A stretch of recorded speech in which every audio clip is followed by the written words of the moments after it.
Hey, music fans. Welcome to our deep dive into someone's list of the top 10 Pink Floyd songs. 10 songs. It's hard to narrow down such an expansive catalog, but it's a great way to look at their impact and journey. Absolutely.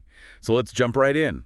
Coming in at number 10, we have Money, a classic. You can recognize it instantly. That bass line, the cash register, sounds perfect for the song's themes. And it's their first single off The Dark Side of the Moon, an album we'll be seeing more of on this list. Right, The Dark Side of the Moon really made a mark. And then there's that time signature change. During Gilmour's solo. Yeah, it's like the song is disrupting the rhythm, just like money can disrupt so many things. A very clever touch. Now, number 9, we have a song from later in their career, High Hopes. This one is from after Roger Waters left the band. And it's interesting because the lyrics are co-written by Gilmour and his wife, giving it a really personal feel. A glimpse into Gilmour's childhood. Next up at number 8, we have a bit of an epic Dogs. 17 minutes long. Not as well known as some of their other hits, but a fan favorite for sure. Especially for those who appreciate Roger Waters' lyrics. They're particularly strong in this one. Yeah, he uses dogs as this metaphor, looking at the world of business and power. I read that even David Gilmour said he wished he could write lyrics like that. He definitely recognized Waters' strength there, from powerful lyrics to a song that needs none. At number 7, The Great Gig in the Sky. With those incredible wordless vocals by Clare Torry. It's haunting, it's unique, it's unlike anything else. And she improvised the whole thing. Just given free rein, and in a couple of takes, she created one of the most iconic vocal performances in rock history. Pretty amazing. Okay, moving on to number 6. Another long one, Echoes. Over 23 minutes. I think Atom Heart Mother might be a bit longer, though. But what's really fascinating about Echoes is what it represents. So more than just its length. Right. It's like a bridge between their earlier psychedelic stuff and the more structured progressive rock they'd become known for. A turning point. Exactly. Yeah. Both Gilmour and Waters have talked about how important it was in shaping their direction. You can definitely hear both sides of Pink Floyd in that one. Now for number 5, a song that I think really embodies what Pink Floyd is all about, Time. The sounds, the lyrics, everything comes together. You've got the clocks ticking away. Vic Wason's drumming. Shared vocals between Wright and Gilmour. And of course, Gilmour's solo. It's enough to give you chills. Definitely. Yeah. But we can't forget about Waters' lyrics. They're so powerful. Exploring time, mortality, just the human experience. Yeah. It all makes Time such a classic.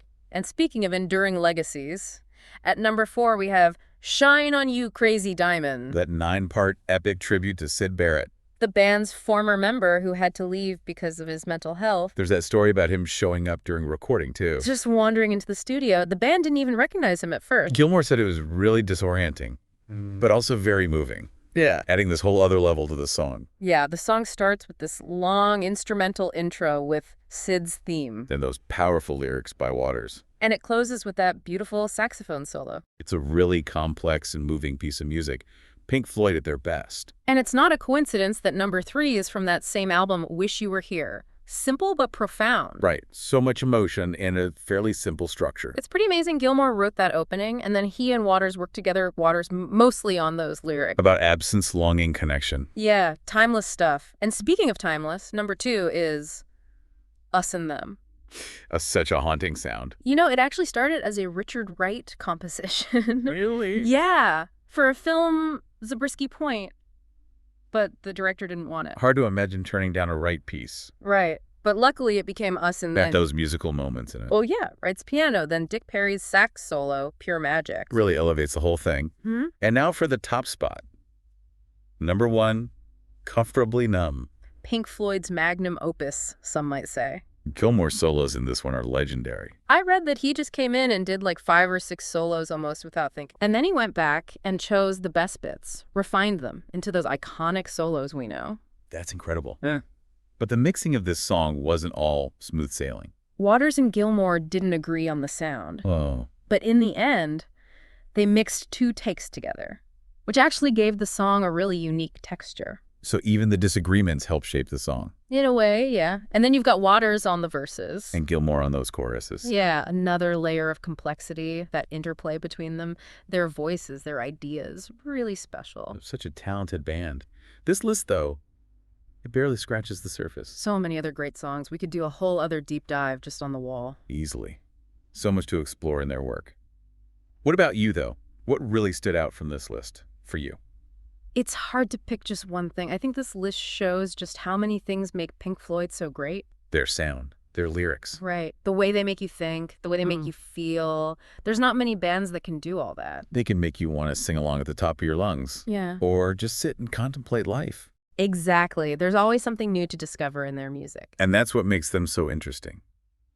So as we wrap up our deep dive, I have to ask, what other hidden gems are out there waiting to be discovered? Well, that's the fun part, isn't it? There's a whole world of Pink Floyd out there to explore. So keep listening, keep exploring, and we'll see you next time for another deep dive. Hello.